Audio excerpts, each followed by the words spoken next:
శుక్లాంబరధరం విష్ణుం శశివర్ణం చతుర్భుజం ప్రసన్నవదనం ధ్యాయేత్ సర్వవిఘ్నోపశాంతయేత్.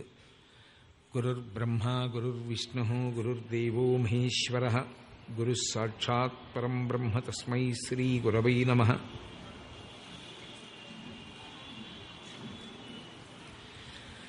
వ్యాసాయ విష్ణురూపాయ వ్యాసరూపాయ విష్ణవే నమో వై బ్రహ్మనిధయే వాసిష్ఠాయ నమో నమః. కూజంతం రామ రామేతి మధురం మధురాక్షరం ఆరుహ్య కవితాశాఖాం వందే వాల్మీకికోకిలం. శ్రుతిస్మృతిపురాణానాం ఆలయం కరుణాలయం నమామి భగవత్పాదశంకరం లోకశంకరం. వాగర్ధావివ సంపృక్తౌ వాగర్ధ ప్రతిపత్తయే జగతః పితరౌ వందే పార్వతీ పరమేశ్వరౌ. సూక్తిం సమగ్రయతున స్వయమేవ లక్ష్మీః శ్రీరంగరాజమహిషీ మధురైః కటాక్షైః.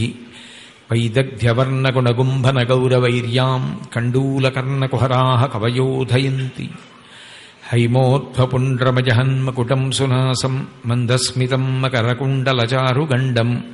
బింబాధరం బహుళదీర్ఘకృపాకటాక్షం శ్రీవేంకటేశముఖమాత్మని సన్నిధత్తాం. విమలపటి కమలకుటి పుస్తకరుద్రాక్షశస్తహస్తపుటి కామాక్షి పక్ష్మలాక్షి కలిత విపంచి విభాసి వైరించి. మనోజవం మరుతతుల్యవేగం జితేంద్రియం బుద్ధిమతాం వరిష్టం. వాతాత్మజం వనరయూధముఖ్యం శ్రీరామదూతం శిరసా నమామి. ఆపదామపహర్తారం దాతారం సర్వసంపదాం లోకాభిరామం శ్రీరామం భూయో భూయో నమామ్యహం. హరి ఓం. పరమేశ్వర స్వరూపైన సభకి నమస్కారం.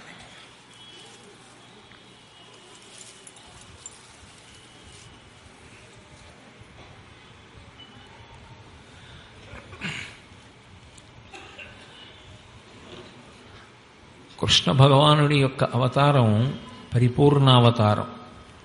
అవతారములు ఎన్నో ఉంటాయి. అవతారము అనేటటువంటి మాటని జాగ్రత్తగా అర్థం చేసుకుంటే అసలు ఈశ్వరుడు అవతారం తీసుకోవడానికి ఏర్పడినటువంటి కారణము, అవతారము అనేటటువంటి మాట యొక్క వైశిష్ట్యము తెలుస్తాయి. భగవంతుని యొక్క రూపము అంతటా నిండి ఉన్నప్పటికీ మాంసనేత్రము చేత చూడడానికి మాత్రం యోగ్యంగా ఉండదు. స్థూలంగా ఏదో ఒక చోటికి దేశమునందు కాలమునందు పరిమితమైనటువంటి వస్తువు ఈ మాంసనేత్రము చేత చూడబడుతుంది. ఇప్పుడు ఈ బల్లం ఉందనుకోండి, నేను చూస్తే కనపడుతుంది. కోటేశ్వరరావు అనబడేటటువంటి ఈ ఉపాధి ఉందనుకోండి, మాంసనేత్రానికి కనపడుతుంది. కానీ చమత్కారం ఏమిటంటే అంతటా నిండిపోయి ఉన్నటువంటి పరమాత్మ మాత్రం ఈ మాంసనేత్రమునకు కనపడడం. ఎలా అంటే పాలలోనే ఉన్నటువంటి నెయ్యి పాలలో ఎలా కనపడదో, కొంత సాధన చేస్తే తప్ప నెయ్యిగా ఎలా పైకి రాదో, అలా ఇందుగలడందులేడని సందేహము వలదు చక్రి సర్వోపగతుండెందెందు వెదకి చూచిన అందందే కలడు దానవాగ్రణి వింటే అంటారు. అంతటా నిండిపోయినటువంటి పరమాత్మ ఇదిగో ఈశ్వరుడు తప్ప అసలు నిజానికి జగత్తు ఆయన లేకుండా లేదు అని చెప్పడానికి వీలుగా కనపడడం సాధ్యమయ్యేటటువంటి విషయం కాదు. అది సాధన చేసినటువంటి జ్ఞానికి మాత్రమే దృగ్గోచరమవుతుంది. అందుకే భాగవతంలో శుకబ్రహ్మ పరీక్షిత్తుతో మాట్లాడుతూ ఒక మాట అంటారు. అసలు హరిమయము విశ్వమంతయు విశ్వమయుండు, హరిమయము కాని ద్రవ్యము పరమాణువు లేదు వంశపావన వింటే అంటాడు. అసలు ఈ లోకమంతా హరిమయమే. అసలు హరి కానిదేమీ లేదు. ఉన్నది యథార్థమునకు హరి ఒక్కడే. అసలు నిజానికి విష్ణు సహస్రనామ స్తోత్రం కాదు, మొదటిదొక్కటే నామం. విశ్వం అదొకటే నామం. మిగిలిన 999 యథార్థంగా చెప్పాలంటే ఆ నామానికి వ్యాఖ్యానాలు. ఎందుకని అంటే ఆయన లేనినాడు అసలు ఈ జగత్తు లేదు అని శుకబ్రహ్మ పరీక్షిత్తుతో చెప్తారు. బంగారం లేకుండా ఆభరణాలు ఎక్కడి నుంచి వస్తాయి? ఆభరణాలు లేకపోయినా బంగారం మాత్రం ఉంటుంది. భగవానుడు లేని విశ్వం ఎక్కడి నుంచి వస్తుంది? రాదు. కానీ అంతటా ఉన్నటువంటి పరమాత్మ ఈ మాంసనేత్రానికి మాత్రం దొరకడు. దొరకనటువంటి పరమాత్మ కేవలము ఆయనని నమ్ముకుని జీవనం చెయ్యడం తప్ప వేరొక ప్రయోజనం కాని, మనసుకి వేరొక ఆలంబనం కానీ లేనటువంటి పరమ పవిత్రమైనటువంటి మనస్సు ఉన్నటువంటి వారు నిన్ను ఒక రూపంతో చూడాలని కోరుకుంటున్నామని ప్రార్థన చేసినప్పుడు వాళ్ళ ప్రార్థన తిరస్కరించలేక మాంసనేత్రము చేత దర్శనమును చేయడానికి యోగ్యమైనటువంటి రీతిలో క్రిందకి దిగి వస్తే అవతారము అంటారు. తార అంటే పైన ఉన్నది అని, అందుకే తారస్థాయిలో పాడాడు అంటారు. అవతార వ్యతిరేక పదం, కిందకి దిగి వచ్చుట అవతారం అంటే. ఆ కిందకి దిగి వచ్చి రావడం ఎందుకు వస్తాడు అంటే ఆయనే చెప్పుకున్నాడు గీతలో, దానికి మనం ఏం చెప్పక్కర్లేదు. ఇక అసలు నేను ఎందుకు వస్తాను అంటే రాక్షస సంహారానికి వస్తానని ఆయన చెప్పలేదు. పరిత్రాణాయ సాధూనాం, పరమ పావనమైన మనసు కలిగిన భాగవతోత్తములు నిన్ను ఇలా చూడకుండా మేము ఉండలేము, మా కంటికి కనపడమని అడిగితే ఒక స్థూలమైనటువంటి రూపాన్ని ధరించి కిందకి దిగి వస్తున్నాను. పరిత్రాణాయ సాధూనాం అనుషంగికము వినాశాయ చ దుష్కృతాం. ధర్మాన్ని పాడు చేసేటటువంటి దుర్మార్గులైనటువంటి వ్యక్తులు ఎవరుంటారో వారిని నిర్మూలించడం కూడా దాని యొక్క ప్రయోజనము. కాబట్టి వినాశాయ చ దుష్కృతాం, ధర్మ సంస్థాపనార్థాయ, ధర్మాన్ని ఎప్పటికప్పుడు స్థాపించడం కోసం, ధర్మము గాడి తప్పకుండా ఉండడం కోసం సంభవామి యుగే యుగే, నేను అవతరించుచున్నాను అంటాడు. ఇటువంటి అవతారాలన్నిటిలో పరిపూర్ణావతారము అని ఒక అవతారం. పరిపూర్ణావతారము అన్న మాటకి అర్థం ఏమిటంటే అన్ని అవతారముల యొక్క తేజస్సుని తనలోకి తీసుకోగలిగినటువంటి అవతారం. అంటే ఆ అవతారము వచ్చినప్పుడు ఇక మిగిలినవి లేవన్న మాట ఉండదు, అది పరిపూర్ణమై ఉంటుంది. అందుకే విశేషణం కూడా పడి ఉంటుంది. అన్నీ అందులోకే పర్యవసిస్తాయి, అన్నీ అందులోకి వెడతాయి. ఆ ఒక్క మూర్తి యందు మీరు పట్టుకోలేని మూర్తి ఏమీ ఉండదు, అన్నీ అందులో ఉంటాయి. పాలు ఒక్కటి తాగితే శరీరానికి కావలసినటువంటి శక్తి అంతా అందినట్టుగా మనం శ్రీకృష్ణ భగవానుడి యొక్క పాదములు పట్టుకుంటే అన్ని అవతారములను పట్టుకున్నట్టే. ఎందుకంటే అన్ని అవతారములు అందులోకి వెళ్ళిపోతాయి. ఆ కృష్ణ భగవానుడే వెంకటరమణుడిగా వచ్చాను అని భవిష్యోత్తర పురాణంలో వెంకటేశ్వరుడు కూడా చెప్పుకున్నాడు. మీరెవరు అని ఒక ప్రశ్న వేశారు ఒకప్పుడు ఆయన్ని. ఆయన మాట్లాడేవాడు కొంతకాలం. ఆ మాట్లాడిన రోజులలో పద్మావతీదేవి చిలికెత్తెలు అడిగారు, మీరెవరు అని అడిగారు. అడిగితే ఆయన ఎక్కడ నేను వెంకటేశ్వరుడను అని తన పేరు చెప్పలేదు. మనం పిలిచాం అలా వెంకటేశ్వర అని. ఎందుకనంటే వేం పాపం కటతే అస్మాత్ పాపదహన శక్తితః వెంకటాచలమిత్యేవ నామదేవస్తదా జగుః. వెంకటాచల పర్వతం మీద ఉంటాడు వెంకటేశ్వరుడు. వేం అంటే పాపము, కటతి తొలగించగలిగినటువంటి సమర్థుడు కనుక, ఈశ్వరత్వం ఉన్నవాడు కనుక నువ్వు ఈ పాపమును ఎందుకు తొలగించావని వేరొకడు ప్రశ్న వెయ్యడానికి ఆయన ముందు సమర్థుడు లేడు కనుక, అనుగ్రహించగలిగినటువంటి వాడు కనుక వెంకటేశ్వర అని పిలిచారు. కానీ ఆయనని మీరెవరు అని అడిగినప్పుడు ఆయన ఏం చెప్పాడంటే జనకో వసుదేవశ్చ దేవకీ జననీ మమ అన్నాడు.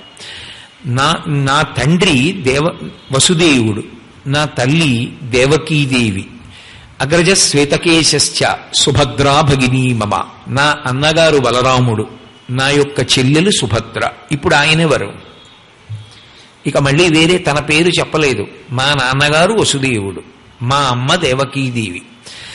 వసుదేవసుతం దేవం కంసచాణూరమర్దనం అని ఎవరిని పిలుస్తాం మనం? కృష్ణం వందే జగద్గురుం. ఆ శ్రీకృష్ణ భగవానుడని వెంకటేశ్వరావతారంగా నిలబడింది.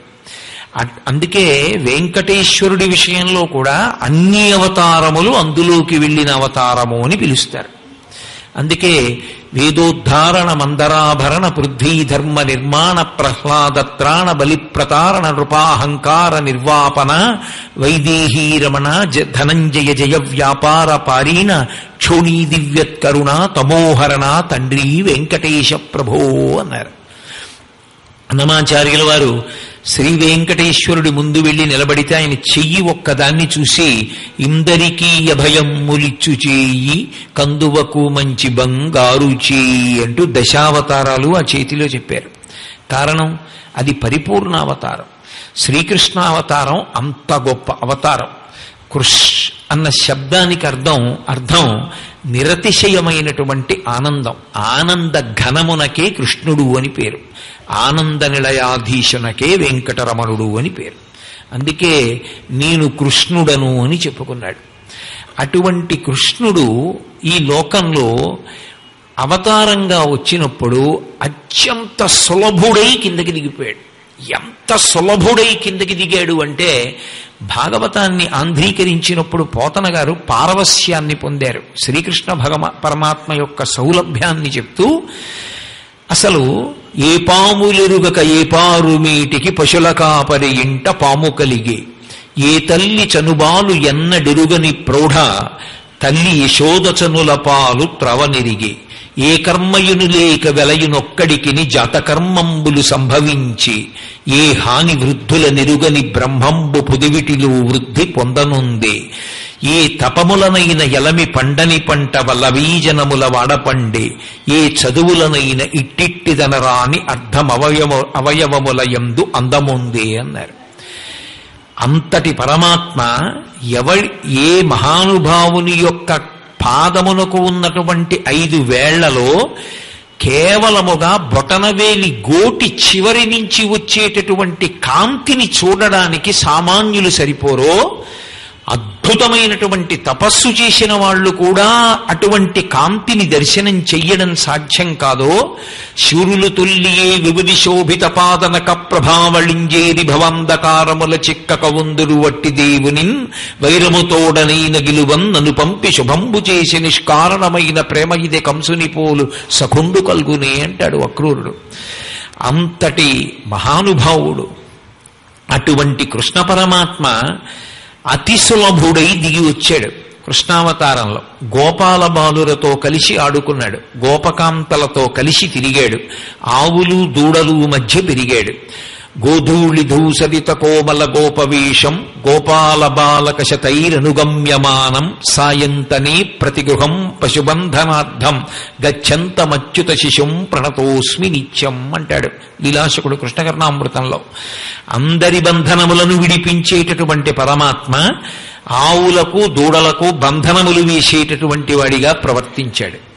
అంత సౌలభ్యంతో వచ్చినటువంటి పరిపూర్ణావతారం కృష్ణావతారం. అంత సౌలభ్యంతో కృష్ణ పరమాత్మ యొక్క శరీరంలోంచి ఉత్పన్నమైనటువంటి జలము నదిగా వచ్చినటువంటిది కృష్ణా నది. ఆ కృష్ణ పరమాత్మ యొక్క శరీరము నుండి ఉత్పన్నమైనటువంటి నీరే ఒకానొకప్పుడు నదిగా ప్రవహించింది. ఎందుకు ప్రవహించాలి అంటే ఈ జాతి అంతా కూడా ఋషులకు రుణపడిపోయింది. అందుకే ఋషికి తర్పణం ఉంది. ఋషి ఎవరు? మనుష్యుడిగానే పుడతాడు. మనుష్యునిగానే పుట్టినటువంటి ఋషికి మనుష్య వర్గంలోకి కలిపి చెప్పరు, ఋషి వర్గము అంటారు. అందుకే ఋషి రుణము, ఋషికి రుణపడిపోయాం, ఋషి తర్పణము. వ్యాసుల వారిని ప్రారంభం చేసి వ్యాసుల వారితో మొదలుపెట్టి ఆయన పేరు చెప్పి తర్పణిస్తారు. ఋషికి తర్పణము.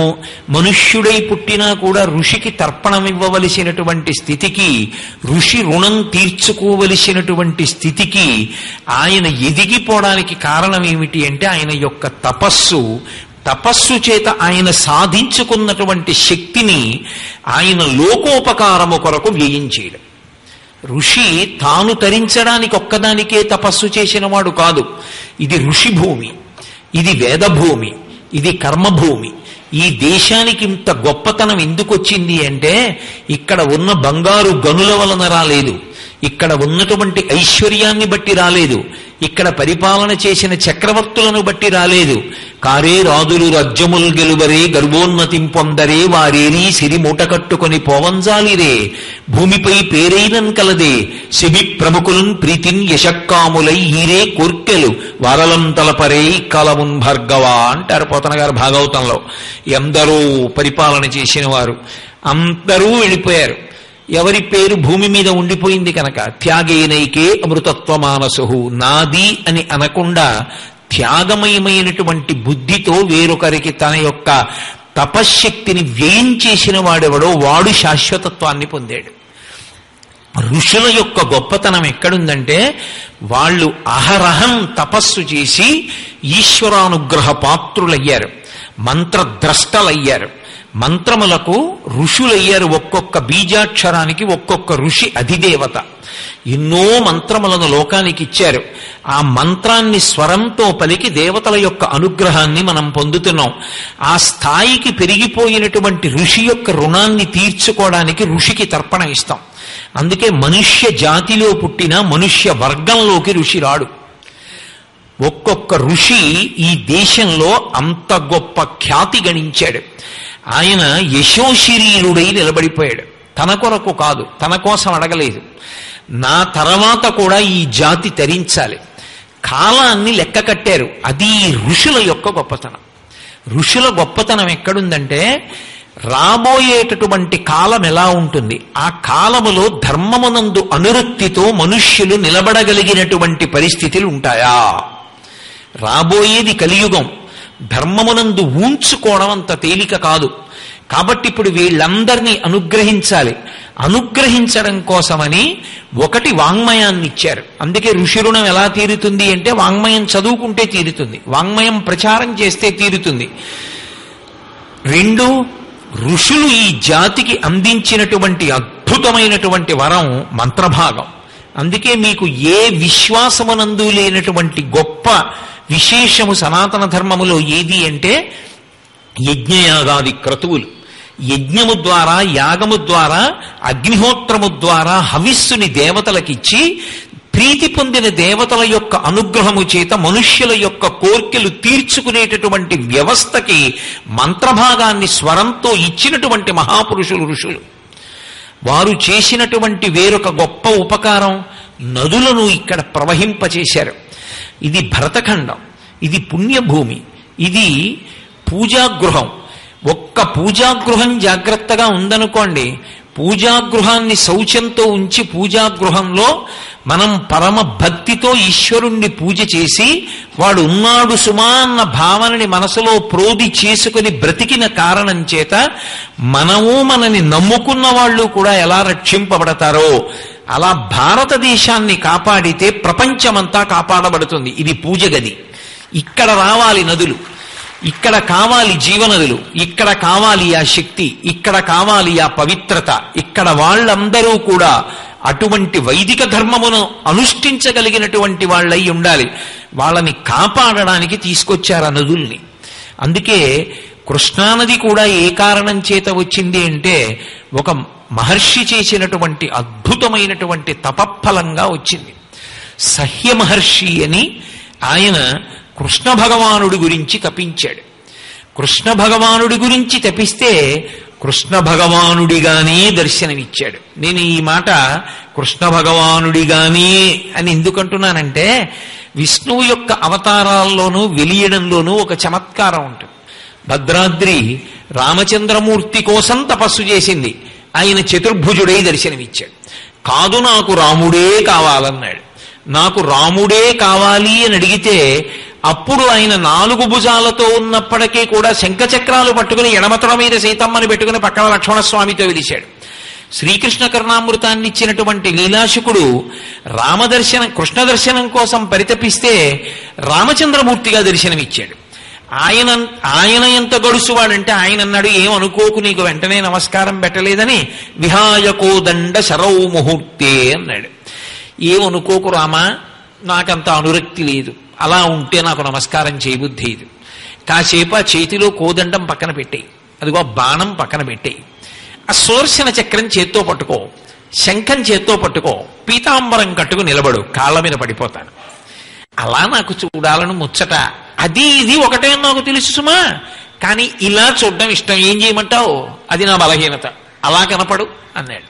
ఓ చిరునవ్వు నవ్వి రాముడు కృష్ణుడయ్యాడు. అప్పుడు ఆయన నమస్కారం చేసి కృష్ణ కరుణామృతం ఇచ్చాడు. ఒక్కొక్కసారి ఈ చమత్కారం ఉంటుంది, ఒకలా అడిగిన వాడికి వేరొకలా కనపడుతూ ఉంటాడు ఆయన. కానీ సహ్య మహర్షి విషయంలో అలా జరగలేదు. కృష్ణుడిగానే సాక్షాత్కరించాడు. ఏం కావాలని అడిగాడు. నాకు మోక్షం ఇమ్మని ఆయన అడగలేదు, నాకు నీ పాదముల యందు నిరంతర భక్తినిమ్మని ఆయన అడగలేదు. లేకపోతే ఏదో నా భార్యా బిడ్డలకి ఇంత ఐశ్వర్యాన్ని ఇమ్మనని అడగలేదు. నీవు ఒక నది రూపంలో ప్రవహించు అని అడిగాడు. దేనికి అంటే కృష్ణ పరమాత్మ ఒళ్ళో కూర్చుంటే ఏ అనుభూతి పొందుతారో, కృష్ణుడి పక్కన కూర్చుంటే ఎటువంటి అనుభూతి పొందుతారో, కృష్ణుడి పాదాలు పట్టుకుంటే ఏ అనుభూతి పొందుతారో, కృష్ణ భగవానుణ్ణి కౌగలించుకుంటే ఏ అనుభూతి పొందుతారో, ఆ అనుభూతి పొందడానికి నదీ రూపంలో వస్తే ఈ వీళ్ళు వాళ్ళు అన్న తరతమ భేదం లేకుండా అందరూ అందులో స్నానం చేయవచ్చు. మీకు నది యందు ఒక చమత్కారం ఉంటుంది. ప్రకృతి యందు సాధారణంగా నీటికి ఏ నియమం అన్వయం అవుతుందో నదీ జలమునకు ఆ నియమము అన్వయము కాదు. అందుకే మీరు పడిశం పట్టి ఉన్నారనుకోండి, చన్నీళ్లలో స్నానం చేశారనుకోండి, పడిశం ఎక్కువ అవుతుంది. అంతవరకు ఎందుకంటే మీకు నేను ఉదాహరణ చెప్తా. ఇప్పుడు రామాయణాన్ని ఆవిష్కరించారు శ్రీమాన్ ఎల్వి సుబ్రహ్మణ్యం గారు. ఎల్వి సుబ్రహ్మణ్యం గారు ఇక్కడికి రావడానికి ముందు విజయవాడ వెళ్ళారు. విజయవాడ వెళ్ళి అయ్యో కృష్ణానది స్నానం చేయలేకపోతున్నానే, బాగా పడిశం పట్టేసింది, కంఠం పోయింది, కృష్ణానది స్నానం చేయకుండానే విజయవాడ నుంచి వెళ్ళిపోతున్నానే అనుకున్నారు.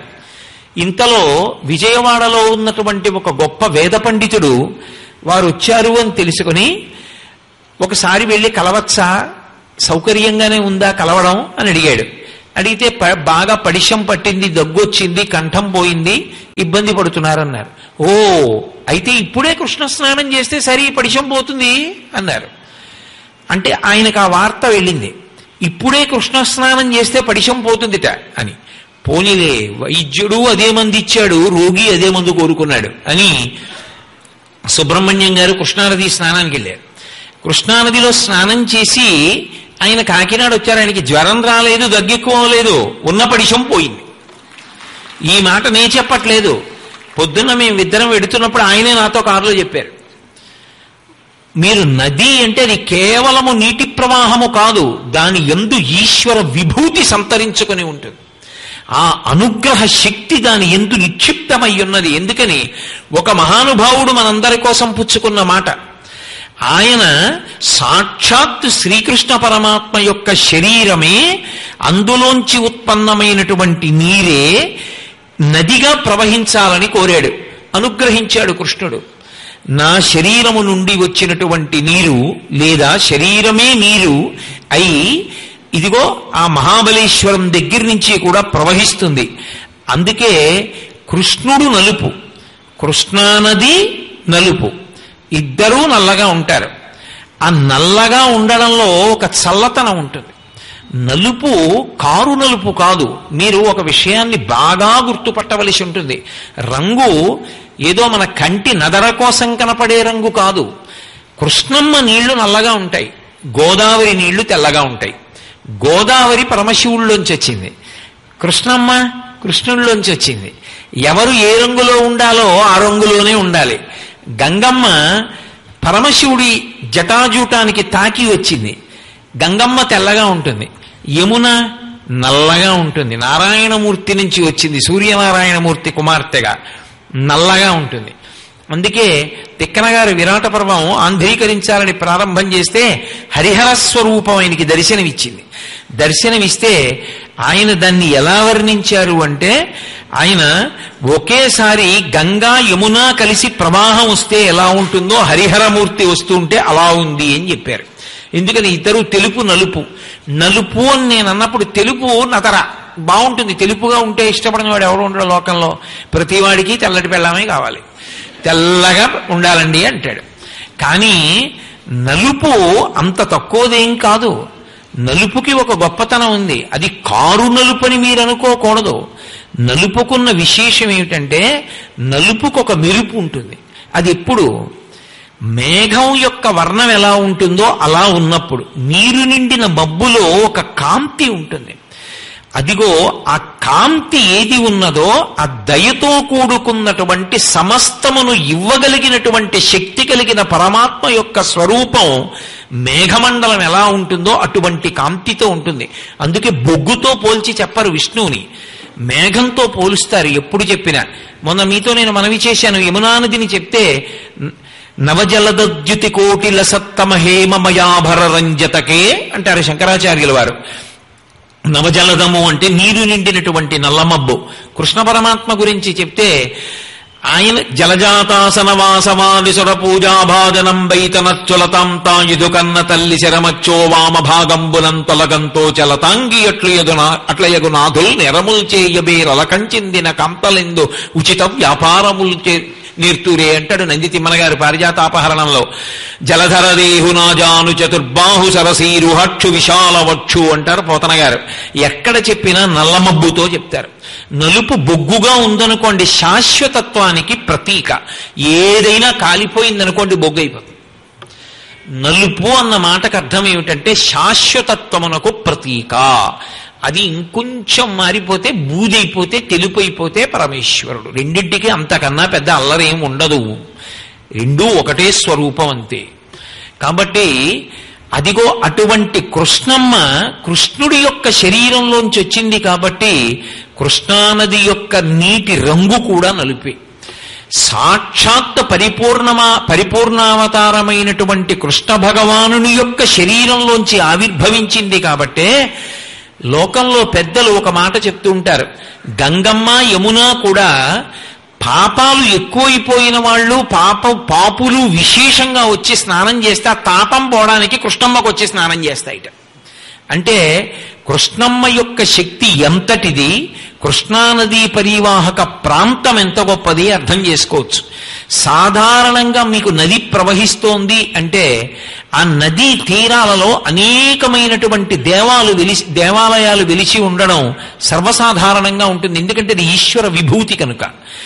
కానీ ఒక్క కృష్ణమ్మ విషయంలో మాత్రం ఒక చమత్కారం ఉంది. మీరు ఎప్పుడైనా కృష్ణానదికి సంబంధించినటువంటి విశేషాలు పురాణాంతర్గతంగా చదివితే మీకు ఆ విషయం అవగతమవుతుంది. ఎక్కడో భగవానుడు ఉండనివ్వండి, కృష్ణమ్మ ఎలా వెతుక్కుని వెడుతుందో ఎవరికీ తెలియదు. వెతుక్కుని వెతుక్కుని వెతుక్కుని వెతుక్కుని వెడుతుంది. ఏ మార్గంలో వెడుతుంది అన్నది కూడా మనం చెప్పడం కష్టం. అసలు ఇక్కడికి ఎలా వచ్చింది అనిపిస్తుంది. అంత చమత్కారంగా ఉంటుంది కృష్ణమ్మ వెళ్లే ధోరణి. ఆవిడ యొక్క ఆ ఈశ్వర చైతన్యము ఉన్న చోటికి ఆ నది చేరేటటువంటి తీరులో అసలు మీకు ఆ చమత్కారం కనబడుతుంది. దీనికి ప్రబల సాక్ష్యంగా ఏ క్షేత్రాన్ని చెప్తారంటే శ్రీశైల క్షేత్రాన్ని చెప్తారు పెద్దలు. అందుకే అక్కడ కృష్ణమ్మని కృష్ణానది అని పిలవరు, పాతాళ గంగా అని పిలుస్తారు. అందుకే మీరు శ్రీశైల సుప్రభాతం వినుంటారు. పాతాళ గంగా జలమజ్జన నిర్మలాంగా భస్మ త్రిపుండ్ర సమలంకృత పాలభాగా గాయంతి దేవముని భక్త జనాభవంతం శ్రీమల్లికార్జున విభో తవ సుప్రభాతం అంటారు. ఎక్కడో ఉన్నటువంటి గంగమ్మ విజయవాడ దగ్గర నుంచి గుంటూరు వైపు నుంచి అమరావతి వైపు నుంచి ప్రవాహం విడుతూ ఎక్కడ శ్రీశైలం, ఎక్కడ శ్రీగిరి, ఎక్కడ లోయ, ఎట్నుంచి తిరిగి ఎలా వస్తుందో తెలియదు. అంత ఉద్ధృతమైనటువంటి ప్రవాహంతో వస్తుంది.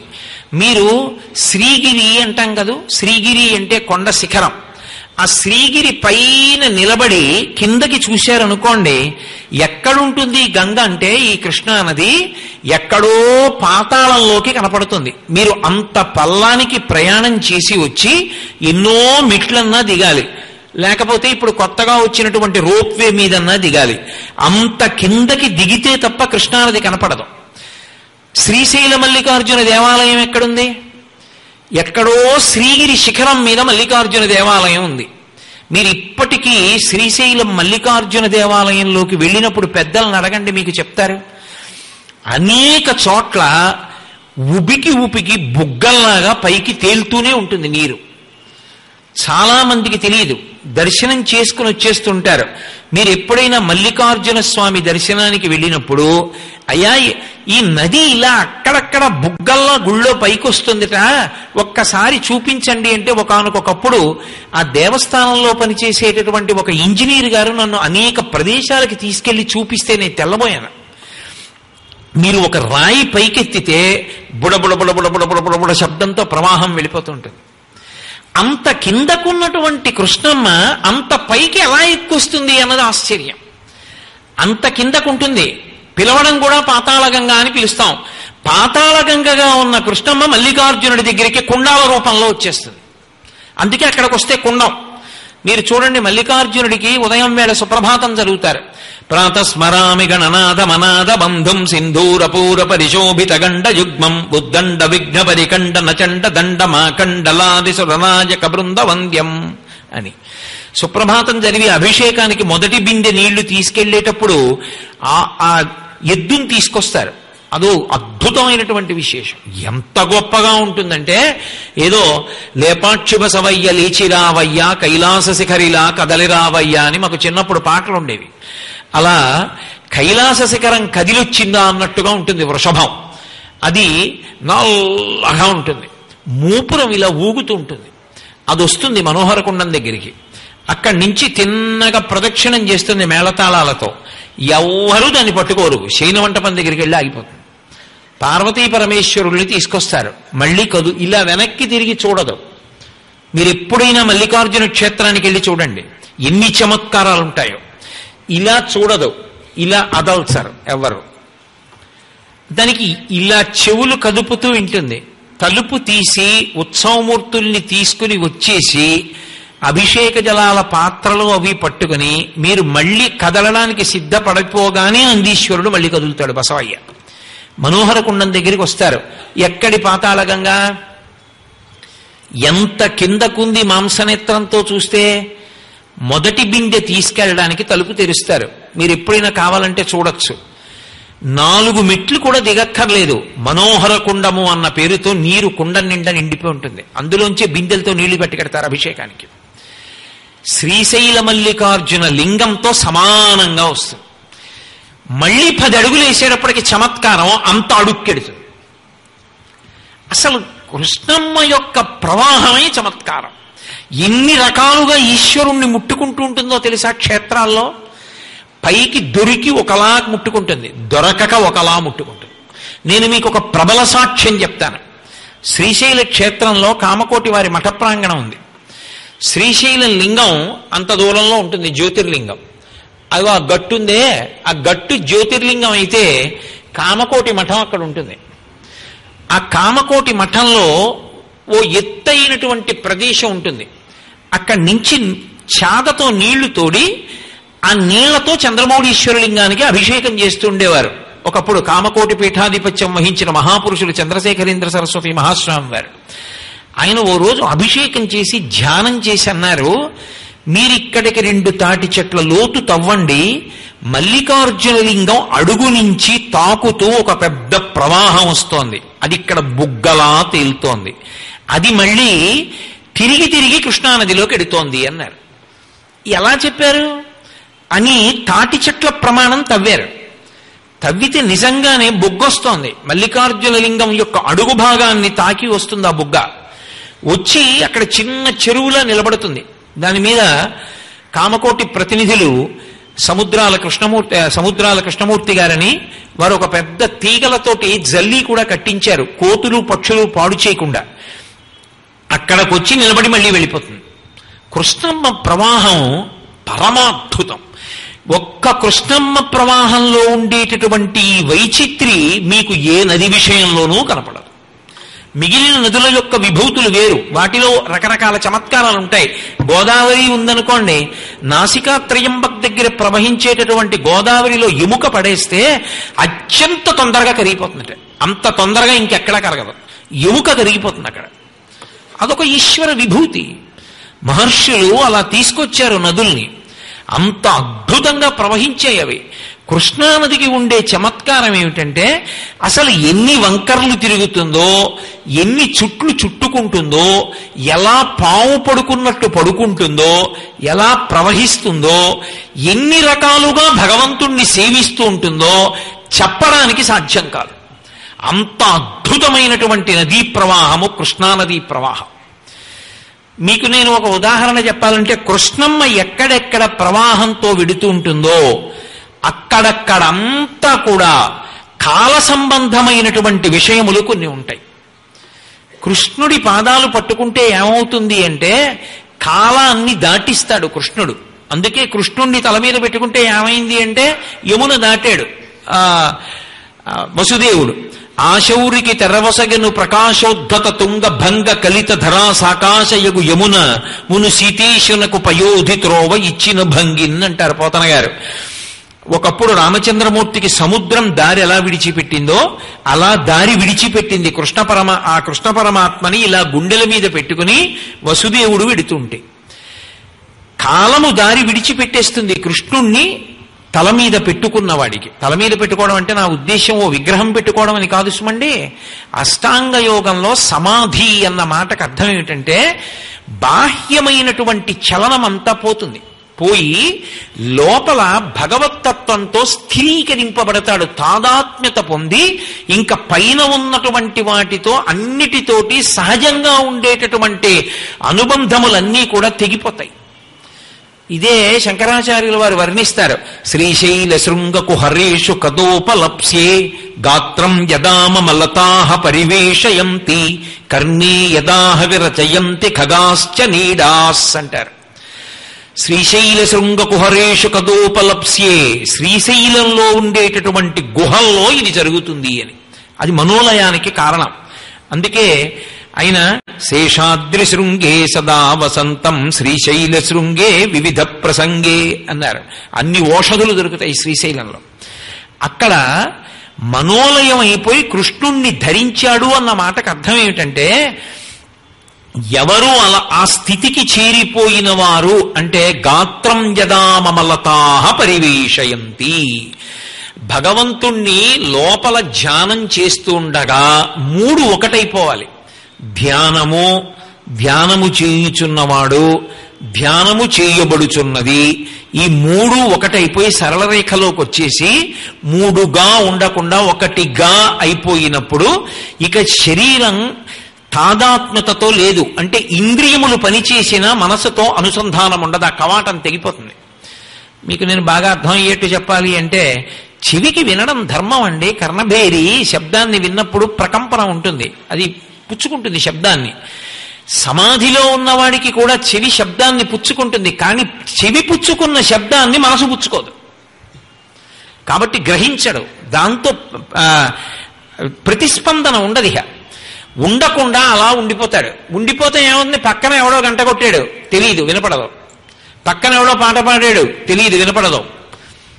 ఇంద్రుడు తపస్సు చేర్చాడు అంటూ ఉంటారు. అస్తమానం మీరు ఏ పురాణం తెరవండి, ఇంద్రుడు తపస్సు పాడు చేసేదానికి దేవకాంతల్ని ఎందుకంటే ఆయనకి అదే పనే. అది జాగ్రత్తగా మీరు అర్థం చేసుకోవాలి. మనుష్యుడు ఆ స్థితికి వెళ్ళిపోయాడనుకోండి, బాహ్యకర్మ చేయడు. బాహ్యకర్మ యజ్ఞయాగాదులు చెయ్యకపోతే దేవతలకి హవిస్సులు అందవు. అందుకే దేవతలు ఎప్పుడూ కర్మ చేస్తుండడాన్ని ఇష్టపడతారు. అందుకని ఆ సమాధి స్థితిలో ఉండిపోవడాన్ని ఇష్టపడక చెరిచి కర్మలోకి తీసుకురావడానికి ప్రయత్నం. తాత్వికంగా అర్థం చేసుకోవాలి. అంతేగాని ఇంద్రుడికి అదే పనిగా ఏదో రంభాదుల్ని పంపిస్తూ ఉండడం, దానికోసం తపస్సు చేస్తానని బయలుదేరడం, ఇటువంటి పనులు ధూర్తతనాలు. కాబట్టి అసలు ఆ స్థితిని పొందితే అంటే చెవికి వినపడిన ప్రతిస్పందన ఉండదు, కన్ను చూసిన ప్రతిస్పందన ఉండదు, ముక్కుకి వాసన తగిలిన ప్రతిస్పందన ఉండదు, ఒంటి మీద పాము పాకినా చర్మం గ్రహిస్తుంది కానీ పాకుతోందని మనసుకి తెలియదు, కవాటం తెగిపోయింది. అలా అయిపోతే కొంతకాలానికి ఏమవుతుందంటే మొట్టమొదట ఎవరు నమ్ముతారు అంటే తీగ నమ్ముతుంది. నేను ఓ బఠానీ తీగ ఒకటి పెట్టి లేకపోతే చిక్కుడు తీగ ఒకటి పెట్టి, చిక్కుడు తీగ కొంచెం వేగంగా పెరుగుతుంది, ఓ చిక్కుడు తీగ పెట్టి పక్కనే కదలకుండా కూర్చున్నాను అనుకోండి 4 రోజులు, ఆ తీగ నన్ను వచ్చి అల్లుకోదు, ఏ చిటికిన వేలుతో పట్టుకోదు కాల్ది. దానికి తెలుసు వీడు కదిలి వెళ్ళిపోతాడని. అది పక్క నుంచి వెళ్ళిపోయి బెడ్డ ముక్కని చుట్టుకుంటుంది తీగతో, ఓ పుల్ల ముక్కను చుట్టుకుంటుంది, గాజు పెంకుని చుట్టుకుంటుంది. నా వేల్ని మాత్రం అది చుట్టుకోదు, పక్క నుంచి పోతుంది. ఎందుకని అంటే దానికి తెలుసు వీడు లేచిపోతాడని. సమాధిలోకి వెడుతున్నాడు అనడానికి మొదటి గుర్తు ఏమిటంటే గాత్రం యదా మమలతాహ పరివేష్టయంతి, తీగలు వచ్చి చుట్టుకుంటాయి. అది పొదలు పెట్టాయి, చెట్లు మొలిచాయి అంటారే, అది తాత్వికమైన అర్థం. అంటే బాహ్య స్పర్శ పోయింది. అసలు కర్ణీయదాహ విరచయంతి ఖగాశ్చ నీడాస్. ఎంత నిద్రలో ఉన్నవాడైనా, ఎంత ధ్యానంలో ఉన్నవాడికైనా చెవిలో పుల్ల మొక్క పెట్టి ఇలా అన్నారనుకోండి ఉలిక్కి పడతాడు ఇలాగా. అటువంటిది తీగలు ఎప్పుడైతే చుట్టుకున్నాయో పక్షులు నమ్ముతాయి వీడు కదలిహ సమాధిలోకి వెళ్ళాడని. అప్పుడు తీసుకొచ్చి చెవులలో పుల్లలు పెడతాయి పక్షులు, పెట్టి గూళ్ళు పెడతాయి. గూళ్ళు పెడితే మేము ఊరుకుంటాయేంటే, సాయంకాలం అయ్యేటప్పటికి గోల, పొద్దున్న అయ్యేప్పటికి గోల, ఆ పిల్లలకి తెచ్చి ఆహారం పెడుతూ ఉండడం, నానా అల్లరి. ఇన్ని పుల్లలు పెట్టి గూళ్ళు పెట్టి అవి అల్లరి చేస్తున్నా వీడు కదలడం, అది సమాధి. వాడు యమున దాటాడని అర్థం, వాడు కాలం దాటాడు. కాలమునకు కృష్ణునికి ఎప్పుడు సంబంధం, అందుకే కృష్ణలీలలన్నీ యమున ఒడ్డున. కృష్ణా నదికి కూడా అదే సంబంధం. మీరు ఎప్పుడైనా జాగ్రత్తగా కృష్ణానదీ పరివాహక ప్రాంతం గురించి పరిశీలనం చేయండి. కాల సంబంధమైనవి ఏవి ఉన్నాయో అవి కృష్ణానదితోటే సంబంధంతో ఉంటాయి. ఇప్పటికీ పెద్దలు మాట చెప్తుంటారు, బ్రహ్మంగారు చెప్పినటువంటి వేదాంతంలోంచి దాంట్లోంచి మొట్టమొదట కలియుగాంతం అవుతోంది అని గుర్తేమిటి? ఎవరు కదులుతారు? శ్రీశైలంలో ఉంటాడు పెద్ద బసవయ్య, ఆయన కదులుతాడు. అక్కడ ఎవరుంటారు? కృష్ణానది ఉంటుంది. ఎప్పుడు కదులుతాడు? కృష్ణానదికి ప్రవాహం వచ్చి విజయవాడలో ఉన్న కృష్ణ యొక్క తరంగం పైకి లేచి దుర్గమ్మ ముక్కు నత్తు ముట్టుకోవాలి. ముట్టుకుంటే శ్రీశైలం బసవయ్య లేచి రెంకెవేస్తాడు. అంటే కలియుగాంతమునకవి సంకేతములు. కృష్ణ కాలముతో సంబంధంలో ఉంటుంది. ఎప్పుడూ కృష్ణ కాల సంబంధం. కాలాన్ని దాటడం మోక్షం.